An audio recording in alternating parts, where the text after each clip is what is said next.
अस्सलाम वालेकुम स्टूडेंट्स। आगे हम आज डिस्कस करेंगे ब्रांचेस ऑफ बायोलॉजी।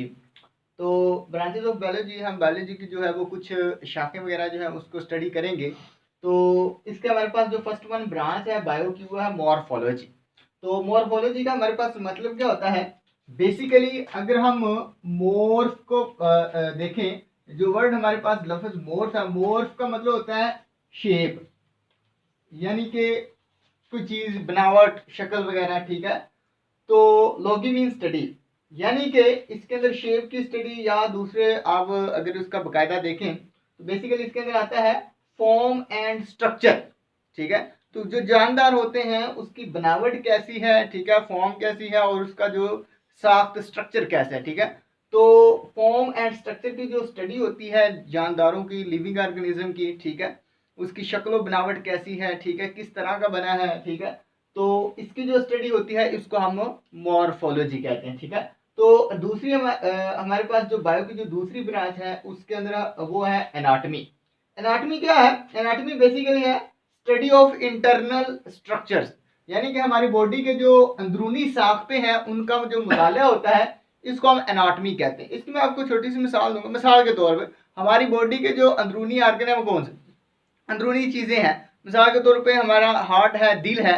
अब दिल के पास क्या चीज पड़ी है, उसकी लेफ्ट साइड पे क्या चीजें पड़ी हैं, राइट पे क्या पड़ी हैं, ठीक है, उसके ऊपर क्या है, उसके नीचे कौन सी चीजें पड़ी हैं, यानी कि हमारी अंदरूनी आर्गन की बात हो रही है, ठीक है, अंदरूनी चीजों की बात हो रही है। तो ये जो हमारी बॉडी के जो अंदर वाले जितने भी स्ट्रक्चर्स हैं, ठीक है, उनका जो मुताला होता है उसको हम एनाटमी कहते हैं, ठीक है। हिस्टोलॉजी, तो हमारे पास जो हिस्टोलॉजी है, हिस्टोलॉजी के अंदर हम किस चीज को स्टडी करते हैं? टिश्यूज को, ठीक है। हमारी बॉडी के अंदर जो टिश्यूज हैं उसका जो मुताला है उसको हम हिस्टोलॉजी कहते हैं, ठीक है। मिसाल के तौर पे हमारी बॉडी के अंदर अगर टिश्यू की बात करें तो फॉर एग्जांपल हमारी बॉडी के अंदर मसल, ठीक है। तो मसल्स जो है हमारी बॉडी के अंदर मसल टिश्यू है, यानी कि अब सिर्फ मसल ही टिश्यू नहीं, अब काफ़ी ज़्यादा कई किस्म के टिश्यू हमारी बॉडी के अंदर। लेकिन मैं एक आपको मिसाल दे रहा हूँ कि जैसे मसल का मुताला होगा, मसल की जो स्टडी होगी, ठीक है, तो वो हिस्टोलॉजी के अंदर आएगी, ठीक है। तो हमारी बॉडी के अंदर जितने भी टिश्यूज हैं, ठीक है, उनका जो मुताला है इसको हम हिस्टोलॉजी कहते हैं। तो अब इसी तरह अगली जो ब्रांच है वो हमारे पास है सेल बायोलॉजी, ठीक है। तो सेल बायोलॉजी, सेल मीन के सेल, ठीक है, जो कि जानदारों की एक बुनियादी इकाई है, ठीक है। तो बायोलॉजी में के जिंदा जानदारों का जो सेल बायोलॉजी मीन के एक जिंदा जानदार का जो सेल है, ठीक है, तो उसकी जो स्टडी है इसको हम सेल बायोलॉजी कहते हैं, ठीक है। तो अब सेल बायोलॉजी के अंदर हम किस चीज को स्टडी करते हैं? बेसिकली इसके अंदर हम सेल को स्टडी करते हैं एंड सेल ऑर्गेनेलिस, और सेल के अंदर जो पाए जाने वाले जो छोटे स्ट्रक्चर्स होते हैं, छोटी साख्तें होती हैं जिनको हम ऑर्गेनेलिस कहते हैं, उनकी भी हम स्टडी करते हैं। यानी कि इसके अंदर जस्ट हम सेल बायोलॉजी के अंदर सिर्फ हम सेल की स्टडी नहीं करते। मिसाल के तौर पे अब देखें, सपोज करें कि हमारे पास जो है वो ये एक सेल है। तो अगर हमारे पास ये एक सेल है तो इस सेल का अंदर हमारे पास क्या चीजें पड़ी हैं? इसके अंदर जो है वो साइटोप्लाज्म वगैरह होता है। इस तरह इसके मरकज, अगर एनिमल सेल की बात करें तो इसके अंदर हमारे पास जो है वो मरकज में न्यूक्लियस भी मौजूद होता है, ठीक है। और इसके अलावा इसके अंदर जो है वो कुछ ऑर्गेनेलिस वगैरह भी पड़ी होती है। मिसाल के तौर पे माइटोकॉन्ड्रिया वगैरह, गोल्गी ऑपरेटस वगैरह, ये बाकी जितने भी गोल्गी ऑपरेटस, माइटोकॉन्ड्रिया, ठीक है, एंडोप्लाज्मिक रेटिकुलम, ठीक है, न्यूक्लियस वगैरह, ये सारी जो चीजें हैं ये सेल के जो है वो ऑर्गेनेलिस हैं, ठीक है। तो हम सेल को स्टडी करते हैं और सेल के अंदर जो पाई जाने वाली जो ऑर्गेनेलिस होती हैं उनको भी हम क्या करते हैं? सेल बायोलॉजी के अंदर स्टडी करते हैं डिटेल। इसको हम मजीद डिस्कस करेंगे डिटेल के अंदर चैप्टर नंबर 4 के अंदर, ठीक है। अच्छा, उसके बाद अगली हमारी जो ब्रांच है वो है फिजियोलॉजी। तो फिजियोलॉजी के अंदर जो है हम किस चीज को स्टडी करते हैं? फिजियोलॉजी बेसिकली है हमारे पास है function of different parts of body, ठीक है।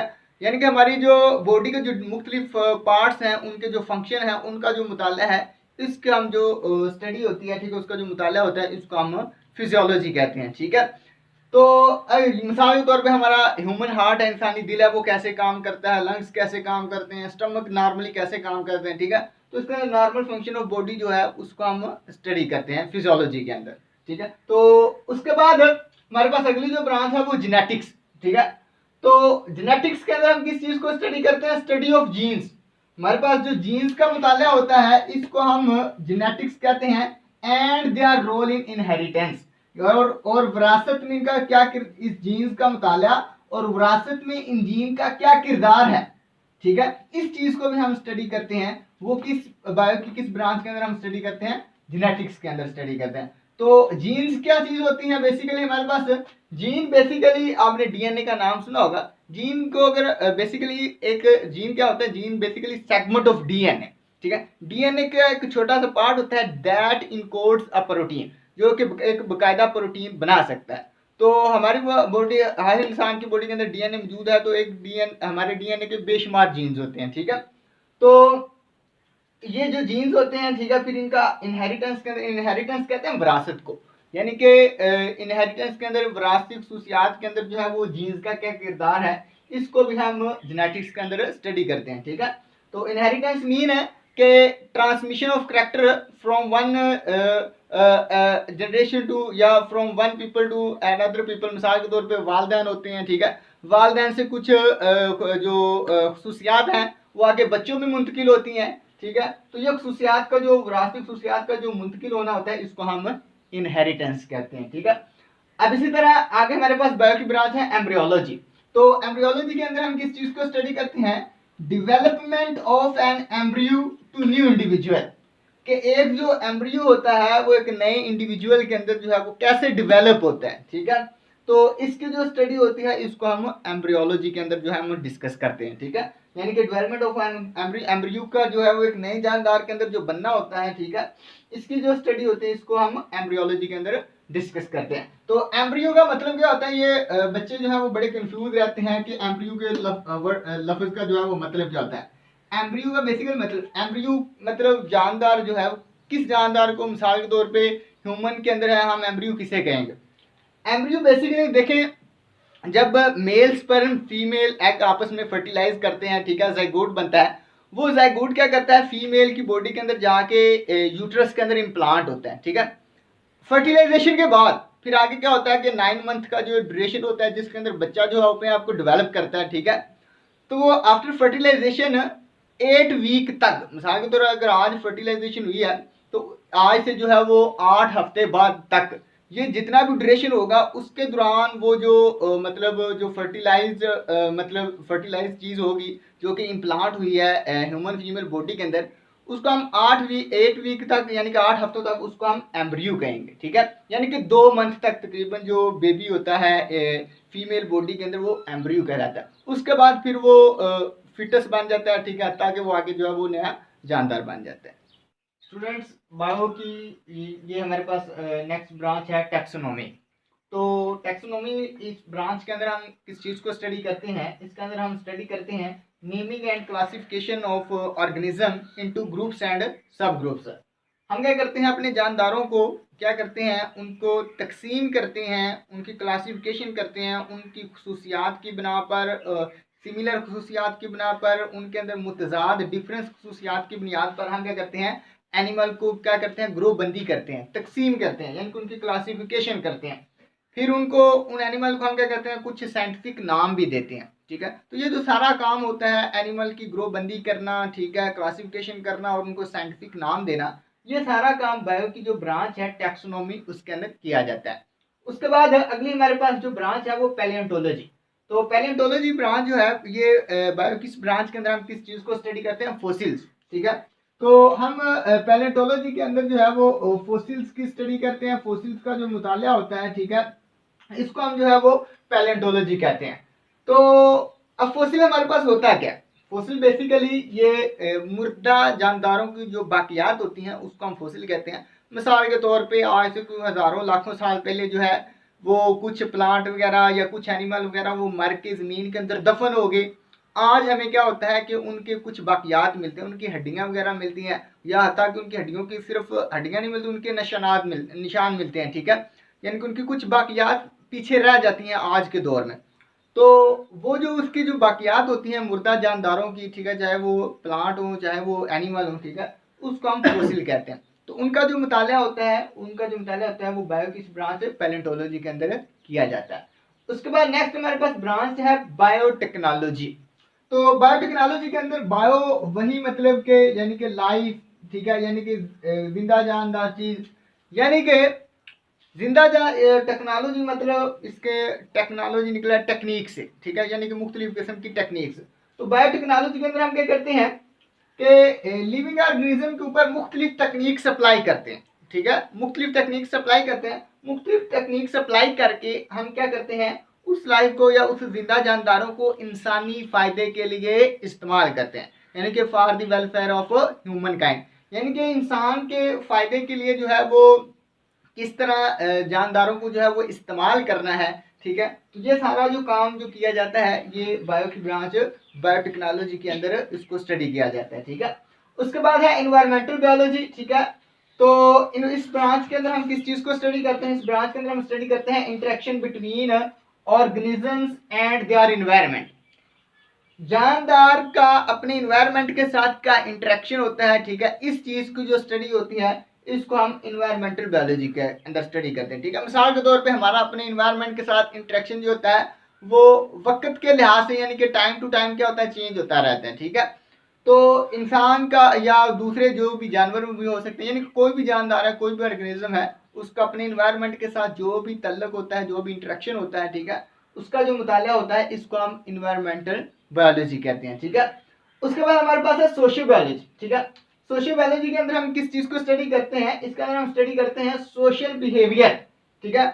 हम जो ऑर्गेनिज्म जो होते हैं उनके सोशल बिहेवियर को स्टडी करते हैं, वो social behaviour that make societies, जो कि सोसाइटी यानी कि मुआशरा बनाने के अंदर किरदार अदा करते हैं, इसको हम सोशल बायोलॉजी के अंदर स्टडी करते हैं, ठीक है। मिसाल के तौर पे अब देखें कोई भी मुआशरा होता है, ठीक है, उसके बारे में हम एक बड़ा बता रहे होते हैं कि ये जी फलां इलाके के जो लोग हैं ना ये बड़े झगड़ालू किस्म के लोग हैं, ठीक है।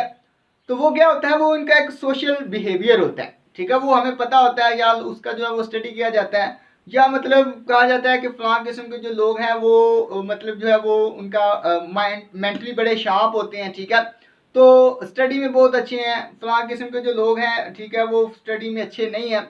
या इस तरह कुछ लोग मतलब के कुछ इलाके के जो लोग हैं उनके अंदर जो ये है कि वो बड़े पुरसकून ज़िंदगी गुजारते हैं, ठीक है, लड़ाई झगड़ा नहीं करते। तो ये सारी चीज़ें जो है वो ये सारी चीज़ें वो उनका सोशल बिहेवियर होता है, ठीक है। तो ये सारी चीज़ें मतलब हम लोगों के बारे में जो स्टडी करते हैं, ठीक है, उसको हम किसके बायो की किस ब्रांच के अंदर स्टडी करते हैं, सोशियो बायोलॉजी के अंदर, ठीक है। उसके बाद अगली हमारे पास ब्रांच है पैरासाइटोलॉजी। तो पैरासाइटोलॉजी के अंदर हम किस चीज़ को स्टडी करते हैं, पैरासाइट्स को, ठीक है। तो पैरासाइट हमारे पास क्या होते हैं, पैरासाइट हमारे पास ऐसे जानदार होते हैं, वो जानदार जो कि अपने जो है वो होस्ट से मेज़बान से फ़ायदा उठाते हैं लेकिन बदले में उसको क्या करते हैं, नुकसान पहुंचाते हैं। तो ऐसे जानदार जो अपने होस्ट से मेज़बान से जो है वो फ़ायदा उठाए और बदले में नुकसान पहुंचाए, उनको हम पैरासाइट कहते हैं। मैं इसको आपको आगे एक छोटी सी मिसाल लेता हूँ। मिसाल के तौर पर मच्छर, ठीक है। अब देखिए मच्छर जो है हमें काटता है, उसके बदले में हमें क्या होता है कि वो खारिश होती है, हल्की सी जो है वो जलन दर्द वगैरह होती है, ठीक है। तो अब देखें लेकिन हमें जो है वो जलन दर्द वगैरह खारिश होती है, लेकिन मच्छर को क्या होता है, फ़ायदा होता है। फ़ायदा क्या होता है, वो हमारे जिस्म से खून चूसता है और साथ ही साथ वो क्या करता है, प्लाज्मोडियम हमारी बॉडी के अंदर डाल देता है, जो कि हमारे अंदर मलेरिया का बायस बन सकता है, यानी कि हमें बुखार हो सकता है, ठीक है, तो यानी कि हम बीमार हो सकते हैं। तो ये जो मॉस्किटो जो है, ये जो मच्छर है, ये एक पैरासाइट है, ठीक है। तो हम क्या है, हमारे ऊपर अगर मच्छर अटैक करता है, हम होस्ट हैं, मेज़बान, ठीक है। तो ऐसे जानदार जो अपने होस्ट के ऊपर मेज़बान के ऊपर हमला करें, बदले में उसको जो है वो नुकसान पहुँचाएं और उसको नुकसान पहुँचाए खुद फ़ायदा हासिल करें, तो इन जानदारों को हम पैरासाइट्स कहते हैं। तो ये जितने भी पैरासाइट्स हैं ये मुख्तलिफ़ किस्म के बैक्टीरिया भी हो सकते हैं, ठीक है। तो वायरसेस वगैरह भी जो है वो पैरासाइट की मतलब आ सकते हैं, ठीक है। तो इनका जो ये जो पैरासाइट्स होते हैं इनका जो मुताला होता है इसको हम कहाँ करते हैं, पैरासाइटोलॉजी के अंदर, ठीक है। अच्छा, उसके बाद अगली हमारे पास जो बायो की ब्रांच है वो है इम्यूनोलॉजी। इम्यूनोलॉजी के अंदर लफ्ज़ से जाहिर हो रहा है इम्यून, यानी कि इसके अंदर हम क्या स्टडी करते हैं, इम्यून सिस्टम। तो इम्यून सिस्टम का जो मुताला होता है, ठीक है, इसको हम जो है इम्यूनोलॉजी के अंदर स्टडी करते हैं, डिस्कस करते हैं। इम्यून सिस्टम क्या होता है, इम्यून सिस्टम बेसिकली हमारी बॉडी का एक मुदाफ़ती निज़ाम होता है, ठीक है। यानी कि मिसाल के तौर पे अब देखें हमारी बॉडी का एक मुदाफ़ती निज़ाम है कि कोई भी बाहर से कोई माइक्रोब्स वगैरह कुछ जरासीम वगैरह जो है हमारी बॉडी के अंदर दाखिल होते हैं, तो उन जरासीम को के खिलाफ हमारी बॉडी जो है वो मज़ामत करती है, ठीक है, उनके खिलाफ लड़ती है। तो वो मज़ामत जो है वो मज़ामत जो उन जरासीम के खिलाफ की जाती है हमारी बॉडी की तरफ से, ठीक है, उस मज़ामत को कौन करता है? हमारा इम्यून सिस्टम करता है, ठीक है। इम्यून सिस्टम के अंदर हमारी बॉडी के सेल्स जैसे कि बड़ा मशहूर है वाइट ब्लड सेल्स, ठीक है। वाइट ब्लड सेल हमारी बॉडी के जो इम्यून सिस्टम उसके अंदर एक मेजर रोल प्ले करते हैं, ठीक है। अब इसी तरह अगली हमारे पास ब्रांच है एंटोमोलॉजी। एंटोमोलॉजी यानी कि इंसेक्ट्स। इंसेक्ट की जो स्टडी है उसका जो मुताला होता है, हशरात का जो मुताला होता है, इसको हम एंटोमोलॉजी कहते हैं। और एक आपको मैं ये भी बात बता दूं कि हमारी जो कायनात के ऊपर जो जानदार पाए जाते हैं और उसमें जो है वो एनिमल है, प्लांट है, इंसेक्ट वगैरह है, ठीक है। सबसे ज्यादा मिकदार में जानदार को किस हालत में पाए जाते हैं, ठीक है, जो लिविंग ऑर्गेनिज्म, वो इंसेक्ट, ठीक है। ये हमारी कायनात का तकरीबन लिविंग ऑर्गेनिज्म जो है, ये हमारी कायनात का तकरीबन जो है वो समझ लें कि लिविंग ऑर्गेनिज्म 53.1%, ठीक है। तो ये 53.1% यानी कि इंसेक्ट जो है वो पाए जाते हैं, ठीक है। बाकी प्लांट्स और एनिमल्स, बाकी चीज़ें जो है वो बाकी सारी मिलके जो है वो तकरीबन 47 बनती हैं, 0.9 तकरीबन बनती हैं, ठीक है। और इंसेक्ट जस्ट 53.1%। सो इंसेक्ट जो है वो मैक्सिमम होते हैं, यानी कि 53.1% है। अच्छा, उसके बाद अगली हमारे पास बायो की जो ब्रांच है वो है फार्माकोलॉजी। तो फार्माकोलॉजी बायो किस ब्रांच के अंदर हम किस चीज को स्टडी करते हैं? अभी इसको हम स्टडी करते हैं, इसके अंदर हम स्टडी करते हैं drugs and there effects on the system of human body. के ये जो भी हम अद्वियात बीमार हो जाते हैं, ठीक है, अद्वियात लेते हैं, तो वो जो मेडिसिन होती हैं, अद्वियात होती हैं, उनका हमारी बॉडी के ऊपर जो है वो क्या असर होता है, ठीक है, उसका जो मुताला होता है उसको हम स्टडी करते हैं फार्माकोलॉजी के अंदर। मिसाल के तौर पे बुखार हो जाता है, नज़ला जुकाम हो जाता है, तो उसके लिए हम मेडिसिन लेते हैं। वो मेडिसिन हमारी बॉडी के अंदर कहाँ जाती है, कहाँ जज़ब होती है, ठीक है, और फिर जज़ब होके वो कैसे हमारी बॉडी के सिस्टम के ऊपर जो है वो असरअंदाज होती है, जिससे हम बीमारियों से जो है वो ठीक होते हैं, ठीक है। तो ये सारी चीज़ें जो है वो स्टडी की जाती है फार्माकोलॉजी के अंदर, ठीक है। तो ये आज हमने डिस्कस की अपनी जो है वो ब्रांचेस।